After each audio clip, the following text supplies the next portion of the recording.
जय गुरु जी। संगत जी, गुरु जी का अनंतम अनंतम शुक्राना कि उन्होंने मुझे मेरे सत्संग शेयर करने की सेवा दी। तो गुरु की उस्तत करना ही सबसे बड़ा सिमरन होता है। तो मैं अपने सत्संग की शुरुआत जो है मंत्र जाप से करूँगी। ओम नमः शिवाय। शिव जी सदा सहाय। ओम नमः शिवाय। गुरु जी सदा सहाय। तो संगत जी, पहला सत्संग भी मेरा कैंसर को लेकर था। और लाइक जैसे मैंने कहा कि आप वो कैंसर का ट्रीटमेंट जो 2 साल चला हो उसको कभी भी एक सत्संग में नहीं सुना सकते, क्योंकि शुक्राना करने के लिए बहुत बहुत सारी चीज़ें होती हैं।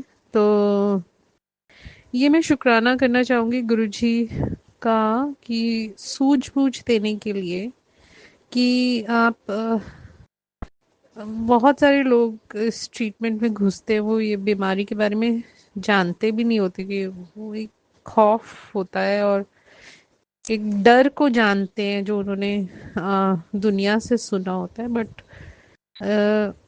वो अपनी बीमारी के बारे में कुछ भी नहीं जानते होते। तो गुरुजी ने इतनी सूझबूझ दी मुझे कि मैं अपने ट्रीटमेंट में घुसने से पहले अपनी बीमारी के बारे में अपने हिसाब से जितना जान सकती थी वो जानती थी। और जैसे कि हम सब जानते हैं कि कीमो कितनी वो होती है, खतरनाक मानी जाती है। उसका एक ऐसा ओपिनियन है और उसका एक ऐसा इम्प्रेशन या इमेज है कि लोग कैंसर के नाम से तो डरते हैं, बट कीमो के नाम से और भी ज़्यादा डरते हैं। और संगत जी, मुझे तो बड़ी हैरानी हुई ये पहली बार सुन के कि कीमो को एंटीबायोटिक कहते हैं। मुझे ऐसे लगता था कि ये कीमो जो है वो दवाइयों वगैरह की कैटेगरी से ऊपर ही कोई चीज़ है, वो एंटीबायोटिक कहलाती है। ये तो मैं भी सुनकर हैरान थी। तो सत्संग इस चीज़ को लेकर है शुक्राना।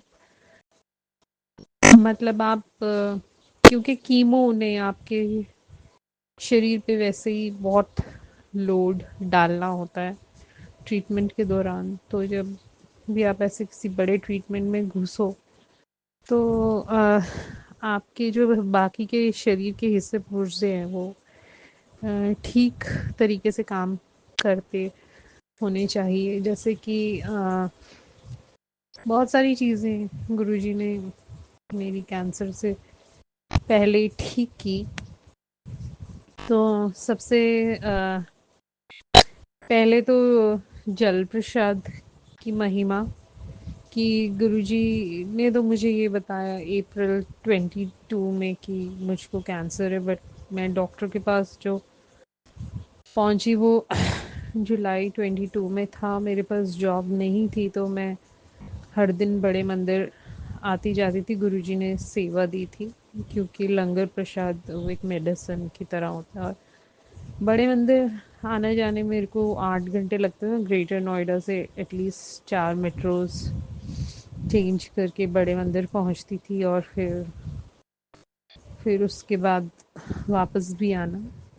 तो करते कराते लाइक और अप्रैल मई जून का महीना, तो मतलब मुझको लाइक लगा कि गुरुजी मेरे पता नहीं कितने पसीने बहा रहे हैं, निकाल रहे हैं।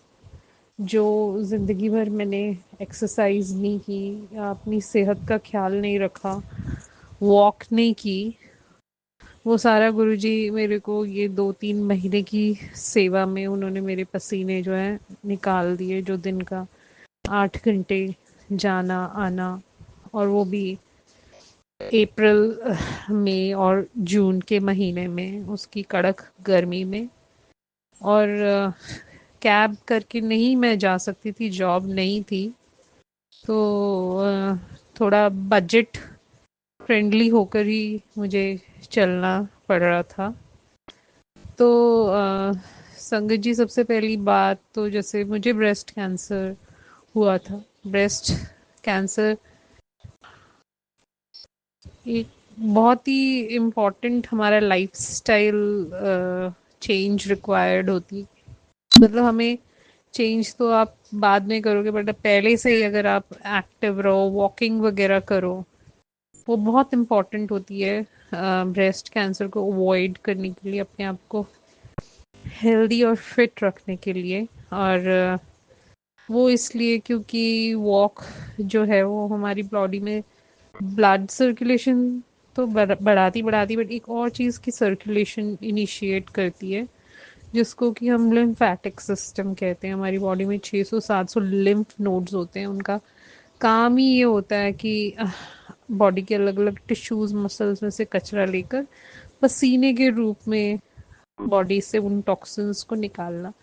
तो जो हम वॉक करते हैं और हमें पसीना आता है, तो वो जो पसीना होता है उसमें सारे टॉक्सिन्स निकलते हैं। अगर वो पसीना आपकी बॉडी में नहीं आए, लिम्फ नोड्स में जमा रह जाए, तो बाकी फिर बाद में वो वायरस बैक्टीरिया उन पे घर कर जाते हैं। और वो लिम्फ नोड्स जब बहुत टॉक्सिक हो जाते हैं तो वो कैंसरस हो जाते हैं। And breast cancer is nothing but breast में जो लिम्फ नोड्स होते हैं, उनका कैंसरस हो जाने को ब्रेस्ट कैंसर कहते हैं। तो आ, गुरुजी हमारे कर्म काटते हैं, तो उन्होंने जो मेरे पसीने निकलवाए उसके लिए उनका अनंतम अनंतम शुक्राना। दूसरी, जल प्रसाद की महिमा कि जब गुरुजी ने मुझे एक्चुअली यही बोला कि कैंसर है और लोटा ब्लेस करवाना पड़ेगा, बड़े मंदिर से सिमरन भी साथ में करना पड़ेगा, और पहले ही जल छिड़कने के लिए कहा हुआ था। तो जब लोटा ब्लेस करवाया, तो जब मैं उससे जल प्रसाद लेती थी, तो सारे घर में भी छिड़कती थी। तो जब तक तो गुरुजी ने मुझे बताया नहीं था, और क्योंकि ट्यूमर तो था मेरा, ट्यूमर काफ़ी देर से था। कैंसरस ट्यूमर्स जनरली दर्द नहीं करते, तो बॉडी को पता नहीं चलता। ब्रेस्ट में ठीक है, आपको फील हो जाता है ट्यूमर, बट हमको क्योंकि पता नहीं होता, कि हम सोचते हैं ये दर्द नहीं कर रहा तो ये कोई खतरनाक चीज़ नहीं है, बट होता बिल्कुल ऑपोजिट है। तो मेरे साथ भी वही हुआ, दर्द नहीं करता था। फिर मेरा तो ये मुझे लगा बढ़ता भी नहीं था, तो जैसा था वैसे रहा 2.5 साल, फिर 2.75 साल, और ये अभी 2.75 साल पे जब बैठे हुए तो गुरुजी ने बोला कि कैंसर है। और फिर उसने ऐसा बढ़ना शुरू किया मेरे सामने, मेरे को लगे ये हो क्या गया, क्योंकि कहाँ तो वो मुझे 2 सेंटीमीटर दिखाई देता था, कहाँ उसने ब्रेस्ट पे 7-8 सेंटीमीटर का एरिया घेर लिया।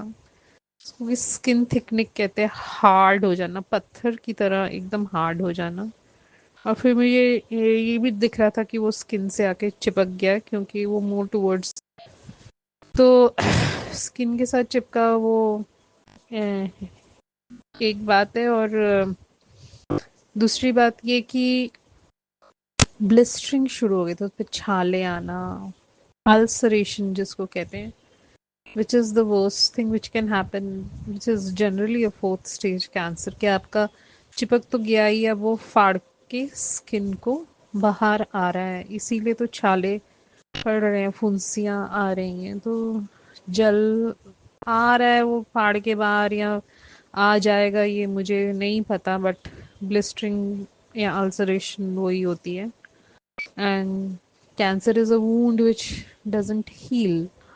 तो अगर वो जख्म बन जाए, फाड़ के बाहर आ भी जाए, तो बैंडेजिंग वगैरह से वो हील नहीं होगा कभी भी।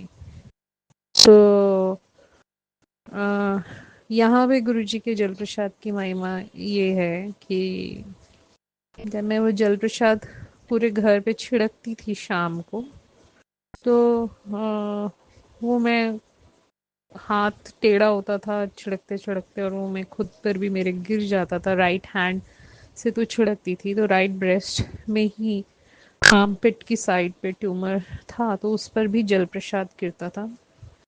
एंड वेरी ब्यूटिफुली वो ब्लिस्टरिंग जो है वो ठीक हो गई। स्किन डार्कनिंग होनी शुरू हो गई, लाइक जो स्किन है उसका कलर चेंज होना शुरू हो गया, ब्राउन होना शुरू हो गया वहां से। ये सब चीज़ें हमें पता नहीं होती, आपके साथ ही चीज़ हो रही होती है, और फर्स्ट विटनेस हो, आप ही देख रहे हो उसको होते हुए और आप ही कुछ नहीं करते हो उसके बारे में। अ, तो एनीवेज ब्लिस्टरिंग और जो फिंसियाँ वगैरह आना है वो उससे ठीक हो गया। जल प्रसाद जो मैं हर दिन, और गुरुजी ने मुझे ये नहीं कहा कि जल प्रसाद आपको अपने वूंड के ऊपर छिड़कना है, तो वो अपने आप गिरता था और फिर मैं काइंड ऑफ, आप समझ जाते हो कि हाँ ये किसी वजह से ही गिर रहा है। और मेरा पूरा राइट शोल्डर, आर्म पिट्स, हरदनी और वो एरिया जहाँ पे ट्यूमर था वो पूरा भीगा हुआ होता था, क्योंकि जल प्रसाद उस पर गिरता था जब मैं पूरे घर में छिड़कती थी। तो करते कराते 2 महीने की सेवा, 2-3 महीने की मंदिर जाने की सेवा, और ये जल प्रसाद की जो छिड़कती रही मैं पूरे घर में, और मेरे ऊपर भी वो गिरता रहा। उसके बाद जब मैं फाइनली डॉक्टर के पास पहुंची, ऑन कॉलेजिस्ट के पास, वो तो उसने देखते ही बोल दिया कि कैंसर है। वो सामने था, उसके लिए उसको किसी टेस्ट करने की ज़रूरत नहीं थी। तो क्योंकि उसने पूरा स्किन को इफेक्ट करना, अगर एक नॉर्मल वो होता है सिस्ट, तो वो आपके आजू बाजू के टिश्यूज या स्किन को इफेक्ट नहीं करता। दर्द वो अभी भी नहीं कर रहा था। तो बहुत ही कॉन्ट्राडिक्टरी चीज़ है कि हर चीज़ को एक चीज़ इफेक्ट कर रही है, वो वूंड है, छाले आ रहे हैं, सब कुछ हो रहा है, बट वो दर्द नहीं कर रहा। तो इस भ्रम में हम रह जाते हैं। तो एनीवेज डॉक्टर ने वहीं कंफर्म कर दिया कैंसर, और फिर बोला मेमोग्राफी होगी, अल्ट्रासाउंड होगा, फिर उसके बाद बट ऑफ कोर्स उसने बोला कि बायोप्सी होगी, फिर बाद में पेट होगा। तो जो, हाँ, ये सारा उसने बोला। तो बाकी जो ट्रीटमेंट शुरू हुआ वो तो बात की बात है, बट इस ट्रीटमेंट में घुसने से पहले आपको जो मैं कहती हूँ कि, और जो 10 एंगल से स्वस्थ होना चाहिए। जैसे कि कहते हैं कि गुरुजी हमारे कर्म काट तो नहीं सकते, पर वो कहते हैं कि रास्ता वो आसान बना सकते हैं। तो अगर आपको कीमो लेते वक्त फैटी लिवर भी है, डायबिटीज़ भी है, तो आपका रास्ता बहुत मुश्किल है। तो वहाँ जो गुरुजी ने सूझबूझ दी, इस तरह से कुछ हुआ कि कुछ और बड़े कष्ट गुरुजी ने छोटे में काटे। और गुरुजी का अनंतम अनंतम शुक्राना कि उस टाइम पर उनके काफ़ी मैसेजेस और कम्युनिकेशन बड़ी स्ट्रॉन्ग 1-to-1 थी। तो हुआ ऐसे कि मैं रहती तो यहाँ ग्रेटर नोएडा में अकेली थी, और जब तक कि मुझे डॉक्टर ने बोला कि कैंसर है, और मैं घर नहीं गई चंडीगढ़ में, तो मैंने बताया नहीं हुआ था किसी को कि ऐसी प्रॉब्लम है मुझे। तो सेवा, बड़े मंदिर जाते जाते मेरे को सेवा करते करते यूरिनरी ब्लैडर ओवर एक्टिव होने की प्रॉब्लम हुई, कि आप यूरिन अपना कंट्रोल नहीं कर सकते। और वो भी मैंने बहुत कष्ट भोगा 1 हफ्ते तक, क्योंकि हॉस्पिटल, यथार्थ हॉस्पिटल मेरी सोसाइटी के बाहर था, रोड क्रॉस करके मैं उतना भी चल के नहीं जा सकती थी। बड़े मंदिर जाना अपने आप बंद हो गया, हम सोचते हैं वो बंद हो गया, पर गुरु जी ने कहा कि सेवा इतनी ही थी लिखी, तो इतनी ही थी लिखी। तो मैं ही जानती हूँ मैं किस तरीके से, अब यहाँ एक तो मैं कैंसर का डॉक्टर ढूंढ रही, और दूसरा अब मैं ये यूरिनरी ब्लैडर ओवर एक्टिव का डॉक्टर भी ढूंढ रही। फिर मैंने किसी तरह जैसे भी मैं यथार्थ पहुंची, कि मैंने ऑटो तो बुक किया, 500 मीटर की दूरी जाने के लिए, पर अब ऑटो तक भी पहुंचना नीचे मेरे लिए मुश्किल था। उतने में ही मुझे यूरिन 5-6 बार आ जाता लिफ्ट से ऊपर, 6th फ्लोर से नीचे जाने में। तो आप सोचिए क्या हालत रही होगी। और वहाँ जो मेरे LFT की FT टेस्ट वगैरह हुए, liver function test, kidney function test, उसमें सब कुछ तो ठीक था। ठीक है, यूरिनरी ब्लैडर ओवर एक्टिव था, तो उसकी मेडिसिन्स थी जो कि अम, मतलब न्यूट्रिशनल गोलियां थी, मिनरल्स और विटामिन्स थे। तो काइंड ऑफ वो मैंने लिया, तो वो एक अच्छी बात थी कि वो लिया मैंने। But like as Guruji puts it, क्योंकि ये मैं अकेले कर रही थी, तो मैं को समझ नहीं आ रहा था कि क्या। और फिर गुरुजी की तरफ से कोई मैसेज नहीं था। तो एक बार डॉक्टर के पास पहुंच गई, ट्रीटमेंट शुरू हो गया, तो फिर गुरुजी का मैसेज आया कि थोड़ा सा लेट हो जाते हैं गुरु, मतलब वो जवाब देने में। तो हम लोग मतलब पता नहीं क्या क्या सोच लेते हैं। क्या कभी तुमने ये सोचा है कि कितना बड़ा कष्ट था जो तुम्हारे गुरु ने छोटे में निकाला है? तो छोटे में निकाला है मीन्स ये as a overactive urinary bladder. तो वो कह रहे कि दो बीमारियां नहीं तो हो जानी। एक कैंसर तो था ही था, साथ में दूसरी मेरे को लगता है किडनी की कोई प्रॉब्लम होनी थी, जो as overactive urinary bladder यानी कि छोटे कष्ट के रूप में गुरुजी ने निकाली। पर जो उस टाइम पर आप अकेले जो फेस करते हो, रिपोर्ट्स को देखने में भी मुझे डर लगे। Liver function test, ultrasound, kidney function test, और अभी दूसरा ऑन्कोलॉजिस्ट यानी कैंसर का डॉक्टर तो मुझे मिला ही नहीं था। तो क्योंकि हमें पता नहीं होता, हर हॉस्पिटल में होता ऑब्वियसली, यथार्थ में भी कैंसर का डिपार्टमेंट होगा, वहाँ होगा, बट मुझे ये था कि मैं किसी अच्छे डॉक्टर के पास जाऊं। तो इस तरीके से गुरुजी ने एक और बड़े कष्ट को छोटे में काटा मेरे ट्रीटमेंट शुरू होने से पहले। और दूसरा, इतनी एक बहुत बड़ी चीज़ कि एक दिन सडनली गुरुजी का मैसेज आया कि जा तेरा डिप्रेशन ठीक किया। संजय जी, डिप्रेशन अपने आप में इतनी बड़ी चीज़ है और उसके साथ जीना, और मैं 26 साल से जी रही थी। तो उसके साथ आप कैंसर ट्रीटमेंट में नहीं घुस सकते, क्योंकि आपका जो स्टेट ऑफ माइंड है वो बिल्कुल ही नेगेटिव होता है। और गुरुजी तो मुझे बहुत बार टोकते, नेगेटिव थिंकिंग नहीं रखनी चाहिए, नेगेटिव थिंकिंग नहीं रखनी चाहिए। ये कुछ बेसिक्स हैं जो गुरुजी बोलते हैं और हर जगह अप्लाई होते हैं। तो डिप्रेशन तो आपका बैंड बजा देता है अगर इस एंगल से देखा जाए। तो एक लाइन आई, जा तेरा डिप्रेशन ठीक किया। और मेरा डिप्रेशन गुरुजी ने, मुझे एक्चुअली समझ आया कि ठीक कर दिया जब मुझे रात को नींद आनी शुरू हुई। मुझे नींद ही नहीं आती थी रात को, और ना जाने कितने सालों से मेरी नींद ऐसी थी। मेरी इतनी भयंकर 26 साल पुरानी सर्वाइकल सडनली ठीक हो गई। मैंने सोना शुरू कर दिया, 2-2 3-3 तकिए लेने शुरू कर दिए। तो अपने आप में बहुत ही सूदिंग एक चीज़ थी।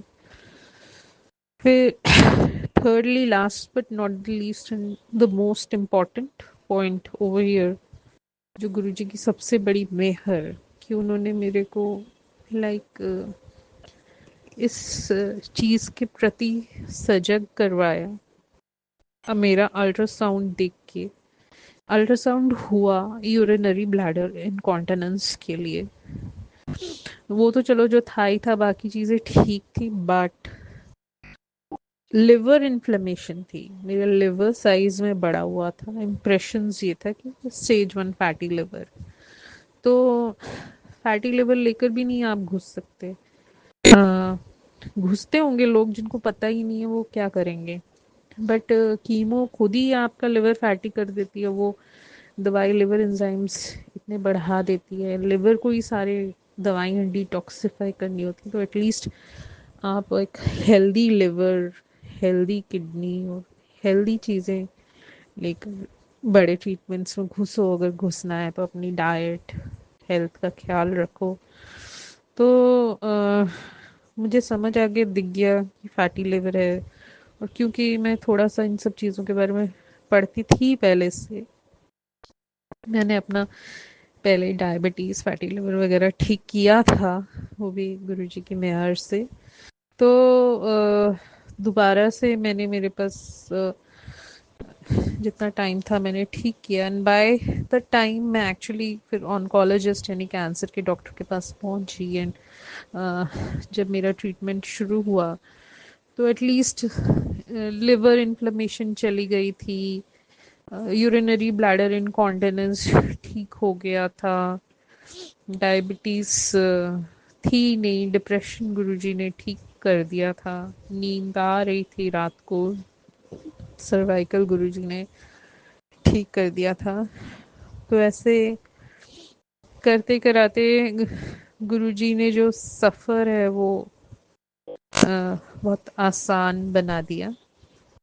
बट हाँ, हमें ये पता होना चाहिए कि this is the right way going forward. आप बीमार तो हो ही, बट और 10 एंगल से बीमार होके नहीं किसी बीमारी को ठीक करने के लिए आप घुस सकते। मेरी फर्स्ट कीमो हुई तो वो लिवर एंजाइम्स बढ़े। तो अगर वो पहले ही बड़े होते तो फिर वो बढ़कर कहाँ जाते, और एक लिमिट के बाद फिर वो फिर कीमो देते नहीं है। बहुत सारे लोग कीमो नहीं ले पाते जिनको लिवर कंडीशंस होती हैं। जैसे मेरा ही कज़न था, उसको लिवर सिरोसिस था, तो उसको कीमो मिली ही नहीं। उसको लिवर कैंसर हुआ बट वो कीमो नहीं ले पाया। तो क्योंकि सिरोटिक लिवर है उस लिवर ने, मतलब cirrhotic liver is a chronic liver disease, उस लिवर ने कीमो को सह ही नहीं पाएगा, ले नहीं पाएगा। यहाँ तक कि वो कीमो इन टेबलेट फॉर्म यानी ओरल कीमो उसको दी गई विच इज़ वेरी माइल्ड, वो भी नहीं ले पाया। तो एक ट्रीटमेंट, दवाई भी देखो तभी असर करती है जब गुरुजी चाहते हैं और ब्लेस करते हैं। तो एक ट्रीटमेंट को सक्सेसफुली शुरू करने के लिए, कंप्लीट करने के लिए गुरुजी का अ, अनंतम अनंतम शुक्राना। यही मेरा सत्संग था संगत जी। इसी के साथ मैं अपना सत्संग समाप्त करूंगी मंत्र जाप के साथ। ओम नमः शिवाय। शिव जी सदा सहाय। जय गुरु जी आंटी जी, जय गुरु जी संगत जी। संगत जी, अगर आप भी अपना कोई सत्संग जो आप संगत जी के साथ शेयर करना चाहते हैं तो आप हमारे डिस्क्रिप्शन पे दिए गए व्हाट्सएप नंबर पर हमें लिखकर या ऑडियो रिकॉर्ड करके भी भेज सकते हैं। हम जल्द ही आपका सत्संग संगत जी के साथ शेयर करेंगे। जय गुरु जी, शुक्राना गुरु जी। ओम नमः शिवाय। शिव जी सदा सहाय। ओम नमः शिवाय। गुरु जी सदा सहाय। जय गुरु जी।